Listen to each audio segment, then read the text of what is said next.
Hello, footy fans. Welcome back. It's Saturday evening. You know what time it is? Let's chat ball. Looking at today's results. The first one there at the top. Bournemouth 1, Wolves 2. I actually predicted that will be a 2-1 win for Wolves. So, well done to me. Let's have a look at the game itself, though. Bournemouth taking lead on the 70th minute. Wolves sitting back in the second half. Oh, look at that. 2 minutes into the second half and 3 minutes from the end. Wolves, I think they're a very underrated team. I remember they had a problem at the start of the season with their manager, didn't they? They had a manager leave. I can't remember what the name of what the guys. It is Wolves, isn't it? I'm sure it is Wolves that had their manager leave quite early on, like really close to the start of the season. I mean, but this is the team. I think they're underdogs for the top 10. Wolves. I think they're a good, solid unit. This team are. They're going to take some points off of people, and they don't give up. As you can see, look, straight out the gates, second half, with a goal, right towards the very end, another goal. Look at the stats itself for the game itself. Wow, Wolves. 2/3 of possession away from home. That is brilliant. Look at the passes attempted, 594. Passes completed, 509. You don't usually see the first figure being the same in each of them. That's really impressive stuff. I'll have to watch this later on Match of the Day. They must have been brilliant. Obviously, Bournemouth took the lead, so they're not too shabby themselves with 231 completed out of 305. But 509 completed out of 594. That is brilliant. It's 2/3 possession as well away from home. 7 shots on target, 8 off target compared to Bournemouth fans. Put your comments in the section down below. 4 shots on target, 1 shot off target, 5 in total compared to opposition's 15. What happened in the game? Put your comments in the sections down below. Shots blocked 2 Bournemouth, 5 for Wolves. Shots inside the box, which means obviously none from set pieces. This is the opposition getting it into your box. 15 shots inside your penalty box. Red cards. 1 red card there. I think that was for Cook, wasn't it? Yeah, Lewis Cook, the old warhorse in the back there for Bournemouth. He'll never give up. He's always up for a fight. Going back to the next one, but Wolves take the points. Brentford 3, Bournemouth 0. I predicted this one will be 2-1 to Brentford. So correct result, but wrong prediction. Bournemouth taking the lead early on. Johan Visser. Godos got a goal as well. Few sprinkling of yellow cards there in this game. Was this one of those? Was it like a physical game? Let's have a look at the stats. Quite impressive from both teams. Pass accuracy. Well, that's not something you see very often. Possession equal 50%. But obviously the game itself goes to Brentford. 3-0 win at home. 79% pass accuracy for the home team. 82 for the away team. Burnley, I do feel there is a team in there in Burnley. I'm seeing a lot of fighting qualities from Burnley. Maybe they need to be a bit lucky. Unexpected player from, they're from their stiffs, from the reserves. Or, they pick up a couple of good signings that gel really well in the team. That could make a difference. I'm feeling that same feeling with Luton as well. Luton, great comeback today away from home. Going down 2-0, but we'll get onto that one a bit later. Total shots. Look, Brentford 23. This is where Burnley's shortage is. You've in this league in particular, in football in general, you have to do it. But in the Premier League, if you don't take your chances, you will get buried. And when you get buried too often, your confidence goes down, and you will see it when you're watching games, whether you're live or on the telly. It doesn't matter. You will see heads will drop. If you don't take your chances, you will get beaten. If you don't create chances, you will also get beaten, but you will get beaten heavily. 1, 2, 3, 4, 5, 6, 7 yellow cards and 1 red. Second game in a row that we're talking about, but there's a red there for Connor Roberts. But Brentford take the points. 3-0 to Brentford. Burnley, pick yourselves up, dust yourself off. There's always next time. On to the early evening game, which I'm currently watching in the background. Chelsea 1, Arsenal 0. VAR decision. Was it Mudryk? I think it was Mudryk headed the ball, and it went on to an Arsenal defender's hand. These are the decisions that VAR, they can't have like still image on the screen. They can't play it in slow motion because it didn't happen like that. The ball has gone off of the player's header. It's about to go wide, so it's not like an attempt that's on target. And there's no way the player, at 4 times the speed the ref's going to been shown, is going to be able to block that with his hand because he's gone in with the header. So I think them sort of things should not be shown as stills or still images of what's just happened on the pitch, and it can't be taking that long to make a decision. It's like you can't take more than 30-40 seconds to make a decision, not be able to make your mind up. This is VAR. This is what you're actually invented for, isn't it? For things like this. It's not a goal blocking attempt, in my opinion. If you don't think what I'm saying is right, put your comments in the section down below. This is what football's all about. We all chat ball. Chelsea, it should still be 0-0.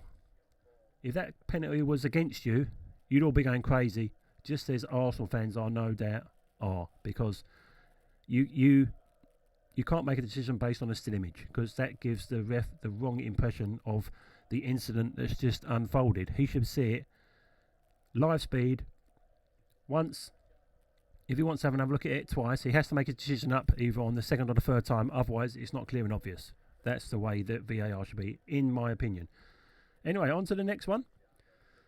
Liverpool, Everton, Merseyside derby.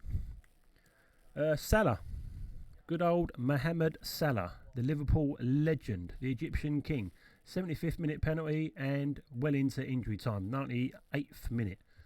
I saw the second half of this game, and it looked like Liverpool were just all over Everton. I will be doing my prediction for the end of season table at the end of this video, so hang on. You will see a few things in there that you may not like if you support a certain team, or you may like if you support another certain team. Anyway, that was the early kick-off, Liverpool-Everton. Everton, 52% pass accuracy. I think that is more or less because of the amount of possession they had. Liverpool were harrying the players like everywhere on the pitch. Everton didn't have a second to try and compose himself. If you get the ball and you're under pressure, it's hard for you to get your head up to find your teammate with the ball. As the figure there carries my point through to the fact they only had 22% of the ball. Managed to hold it down to 2-0 loss. But with 22% of the ball, you're not going to be able to do a lot, Everton. As I said with another team earlier on in this video, I think Everton need to be very fortunate in the winter transfer window, because I think they're in trouble. I think Everton are one of the so-called bigger teams that are going to be involved in the wrong end of the table. So I'm in relegation dogfight. You know, after about February, you're going to start hearing 6 pointers. But Liverpool, that's the other end of the table. 78% possession, 87% pass accuracy. You keep the ball, you cause damage, you create chances. If you don't keep the ball, you have this, and you have that much possession. You can't do much with a fifth of possession in any game. Anyway, Merseyside derby goes to Liverpool. 2-0 win. Everton, same again. Pick yourself up, dust yourselves off, because I think you're gonna be involved down the bottom there. But we'll get to that one, as I said, a bit later with the predictions for the final table. Next one, Manchester City 2, Brighton 1.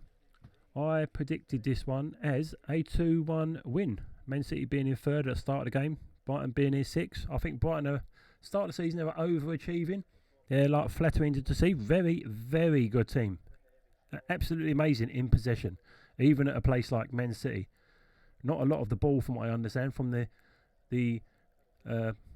people that I know that were at the ground. I know one that was at either end of the ground, giving me alternate views on what was happening. Chelsea have just gone close there through Cole Palmer. Yeah, no, missed. Now get back to this game, sorry. Man City 2-1 winners. Alvarez and Haaland for Man City, and Ansu Fati, who I think will be probably Brighton's player of the season. My prediction for Brighton's man of the season, player of the season, whatever you call it. Ansu Fati, great talent. Can't get in the Barcelona team, but I think he's on loan to Brighton for the season. If they could sign him, that would be an absolutely brilliant signing. Let's have a look at the stats for the game itself. Man City, 55% possession. See, this is where Brighton, when they get the ball, they generally keep it. 45% possession away from home is good. At Man City is brilliant. Man City, when was the last time they only had 55% possession? They're usually in the high 60s, low 70s, sometimes touching on getting towards the 80s. 55% possession for Man City, but this is what happens when you have quality players not only on the pitch but able to come on from the bench. You can impact the game. Taking the lead early on, Julian Alvarez. I think he's the perfect foil for Haaland. He's the young, zippy one. Haaland is the target man. He's like tall, lanky. He can knock down balls. But this Alvarez guy, he can take free kicks. He can belt the ball. He can play Haaland in. Haaland can do the same for him. He's got ball players and creators all over Man City's pitch. But fair dues to Brighton. As I said, 45% possession away from home against this team is brilliant. And look at the pass accuracy from both teams. 89 for Man City, 88 for Brighton. So well done, Brighton. Look at the passes attempted from Brighton, 499. Completed 439. Man City 606. Completed 542. Some great tactical players on show on the pitch there for both teams. Players are able to keep the ball, move it around, but also make use of it when they've got it. Shots on target from Man City, 6 on target, 4 off target. Brighton 3 on, 2 off, so quite even. Total shots in the game, Man City 10, Brighton 5. This is the difference between the teams who will, are pushing for Europe and a team that will be up there in the mix for the Championship. Want to know where they finish? I'll let you know a bit later. Stick around. One red card there. I think that was for Kanji. Very late on in the game itself. Sprinkling of yellow cards as you would expect. An even game. But Man City take the points. Home win. Close the gap at the top. We'll have a look at the table later on. Right. Now we're going to be getting on to this. This is my team, Crystal Palace. Now what I want to talk about is Newcastle. First off, excellent performance. Take nothing away from you. You started like a Grand National horse out of the stable, straight into the starting blocks, and bang, they just went at us. I would say, looking at it, that we didn't have an answer. We didn't have a fix. We couldn't figure out what Newcastle's their aggression was much more stronger than our defence. But what I want to talk about is the lackadaisical, did I say that right? Lackadaisical approach and effort from the Crystal Palace team today. I'm not sure what our game plan is anyway, but we set up with a negative outlook. We haven't got Zaha anymore. We can play the ball out and we can come out and go down the line and do the things that we could when Zaha was with us. What we need to do, we need to be signing, we need a striker who knows where the net is, who just wants to get in the box and bang it. But Newcastle, I don't want to take nothing away from you. Brilliant performance. Played us off the pitch. Scored very on with Jacob Murphy, Anthony Gordon. I think they hit the Anthony Gordon hit the crossbar from close in. I remember 5 or 6, and I'm not joking, 5 or 6 chances where they should have scored. Longstaff scored very late on in the first half, and Callum Wilson. So they won the first half 3-0, second half 1-0. It was 4-0 total. But I'm telling you something, Palace fans, we were lucky not to get pasted today by double that. It could have been highly embarrassing. I want to talk about the forwards. Edouard and Mateta are simply not good enough. Given a choice, though, I would keep Edouard, as I think he's the better player. And when played as a 1, which is what we do, he's the better of the 2. Today's performance, passive in the extreme. It's like we're playing after having a grueling session. You know, your legs are really heavy. You've been doing doggies and mountain runs. We were second to everything. Absolutely atrocious performance. One big heads up though. We got to see Matthias França. When he come on, this boy looks like a live wire. Also, big head up to Joel Ward, oldest player on the pitch. Palace's man of the match by miles. Absolutely miles. Nothing gelled today. We looked tired, sloppy. It just didn't happen. Hopefully it's a one-off, but you never know. Anyway, Newcastle, the totally opposite. Unbelievable. This team, they haven't really signed any, like what people would say are stars. But I'm telling you something, this is a team and a half. They played us off the pitch. They pasted us. They had 60% possession in total to our 40, but that's because we come on quite late in the game. As I said, Matthias França made his debut. When he come on, it seemed to push Newcastle back a bit. Maybe that was because they were sitting back going, we've won 4-0, it doesn't make no difference. David Ozo as well, come on, like the look of him for the future. But 569 passes attempted, 492 completed. Absolutely phenomenal. You would look at our passes attempted, 379 against 301 completed, and you think we had quite a good game. But it didn't seem like that. We gave the ball away literally everywhere. And the opposite can be said for Newcastle. They had us rocking on our heels. We were moving backwards. We were going left and right. Our 2 centre-backs, which have been given plaudits in the last 2-3 months. Everyone's chasing them. I think Newcastle wanted Joachim Anderson. They might not want him after today. Man United want, and Arsenal want Mark Gay. They might not want him after today. We were made to look what we are. We're overhyped. I'm a Palace fan. We are overhyped and under strength. We have a good first 11, but that is it. We don't have any players other than the team's first 11 that can come on and impact. If you take someone off, the person who's coming on is not of equal quality unless they play out of their skin. We need to refresh that substitutes bench. Look, Matthews, Klein, Richards, Holding, Riedewald, Ahamada, Ozo, Raksaki and França. In comparison, let's look at Newcastle. That first 11, that's brilliant. I can't see a weakness there. Dan Burn played out of his skin today. Fabian Schär, Lascelles, he was out of the team for a little while.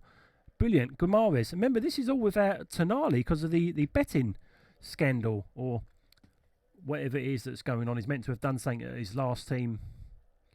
Whether he did or not, it doesn't really matter. Joe Linton, this guy's turned his career around. He was being slated left, right and centre by everyone. This guy's tough as wood. He's taken some knocks. He was being slated by everyone. Callum Wilson, Anthony Gordon, player who gets a lot of grief regards he's a diver, etc. Didn't need to dive today. Stayed on his feet. Had an excellent game. Look at their bench compared to ours. Dubravka, Dummett, Target, Livramento, Anderson, Tonali himself is on the bench. Almiron, Isak. How much did Alexander Isak cost? This is what's going to get Newcastle into Europe, in my opinion, because of their subs bench. Phenomenal performance from Newcastle. Well done, guys. Palace fans, if you don't agree with what I'm telling you, put your comments in the section down below. It's the truth. Our first 11 is good when all fit because we don't have Eze. Klein, Francis has just come back into the team. We didn't have Lerma and Decore. the last couple of weeks, and we looked poor. They come back in today, we looked even poorer. It looked like we'd just come from a heavy training session, and we were just like recovering. Our legs were slow. We were second to everything. On the other hand, Newcastle, well done, guys. Played us off the pitch. One of the best performances I've seen from a team for a long time, and that hurts because it was against my team. Anyway, deep breath. On to the next one. Notts Forest, Luton. You know something? There's something about this team. There is something about this team. They are fighters. They're a team of... There's no superstars in this team, but you will see. Look, watch it tonight. This team are fighters. They will not go down. They did it a week before. They've been very close in like 4 or 5 of their games before, losing by 1 goal, or like they just keep on going. Chris Wood, 0-0 at half time, by the way. Chris Wood, early in the second half. Chris Wood again with 14 minutes left. Right, Luton. Right, we're going to roll our sleeves up here. We ain't taking this. We're still in this game. We're 2-0 down, but let's keep going, boys. This is what happens when you do. 83rd minute and 90 plus 2. Luton are a team to be reckoned with. You mark my words, I don't think Luton are going to be going down. I'll tell you about it a bit later when I show you the table. Pass accuracy. Luton, hopefully that doesn't cause you too much pain against the bigger teams, because you don't want to be getting the pastings like what we got today. The pass accuracy 69% to Forest 76. Possession 57% for Forest at home, away from home. Luton 43%, so you know, not too bad. Shots inside the box for Forest 17 to Luton's 9. Quite an even game all around there. Shots outside the box 2, 4, double that for Luton. Total shots 19 for Forest, 13 for Luton. So as an away team, you are expected as a home team, Forest, to put the pressure on your opposition. You're at home, but Luton, well done away from home. You didn't have many shots less than Forest, and you had only 43% possession. Fouls conceded, quite a niggly game. 12 Forest, 11 for Luton. Goalkeeper saves, well done Luton goalkeeper. So Luton's goalkeeper's name, Kaminsky. Good game. 3 yellow cards, nothing really much to write home about there. The last game is the Forest game. I'm just looking at I predicted that as a 2-1. Thought Forest would edge that, but well done Luton, a 2-2. The last game there, Sheffield United versus Manchester United. I predicted this as a 2-0 win for Manchester United. Got a feeling that Casemiro, I think he's out injured, isn't he? I'm not too sure if I heard that or read that correctly the other day. I think Rashford's due or overdue a good game, and I like the look of the new striker they've got up there. Sorry, I'm just trying to remember what his name is. I can't remember the young guy with the blonde hair. Had a good game last week. Anyway, this is what we currently have as we stand, with Chelsea currently winning 1-0 with that very dubious penalty awarded for them. It's quite an even game as we speak.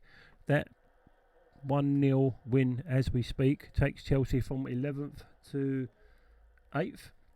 But at the top there, Man City. Second, Liverpool, Tottenham, Arsenal. Newcastle, great victory today against my boys. Villa, Brighton, Chelsea, West Ham, Man United, Palace, Wolves, Fulham, Brentford, Forest, Everton, Luton, and in the relegation places down the bottom currently, Burnley, Bournemouth and Sheffield United. Right, on to the next part, guys. I told you I would tell you my table. I think Arsenal are going to win the league. I've gone for them in first place. In second, I've got Manchester City. Sorry about that. Lisp. Third and fourth, I've got Liverpool and Newcastle. Fifth and sixth, I've gone for Tottenham and Aston Villa. Seventh, Brighton. Eighth, Manchester United. Ninth, West Ham. 10th, Chelsea. I think Chelsea are a team, you know, there's a team to be moulded there. I think too many new heads. It's just, there's too much to try and put together in one go. So I've gone for Chelsea to just break into the top 10. 11th, Fulham. 12th, Brentford. 13th, Wolves. 14th, I've got my mob, Palace. I just don't think we've got enough strength about us to get further up, and the teams that are ahead of us, I think, will significantly have that strength over us, so get more points and overtake us. Underneath, Palace in 15th, I've gone for Forest. Then Bournemouth in 16th. 17th, Luton. That means Everton, I've got you in 18th place. I do think that you're a team that's, I think you'll find it harder and harder as you go along. Luton, I've put them above you because I think there's a team of fighters there. It depends whether Everton's experience will pull them through and it will gain them points, or Luton's youngsters, their passion, and you know they've got a small, tight ground where the crowd is close to you, whether that influences them more than Everton's the fans, the Toffees fans. Unbelievable. I've been there once. The ground, it's brilliant to go and visit. It must be great, fantastic to play there because the fans will support you. But what I'm thinking is, if there's too many bad results, we're going to start talking about Sean Dyche is going to be leaving. Are they going to be able to attract people in the winter transfer window? I don't know, but we'll see. I've gone for the teams to go down 18th, 19th and 20th. I have Everton, Burnley and Sheffield United. Well, that's me done for this one, guys. You've been watching iChatBALL. Until the next one, I'll see ya.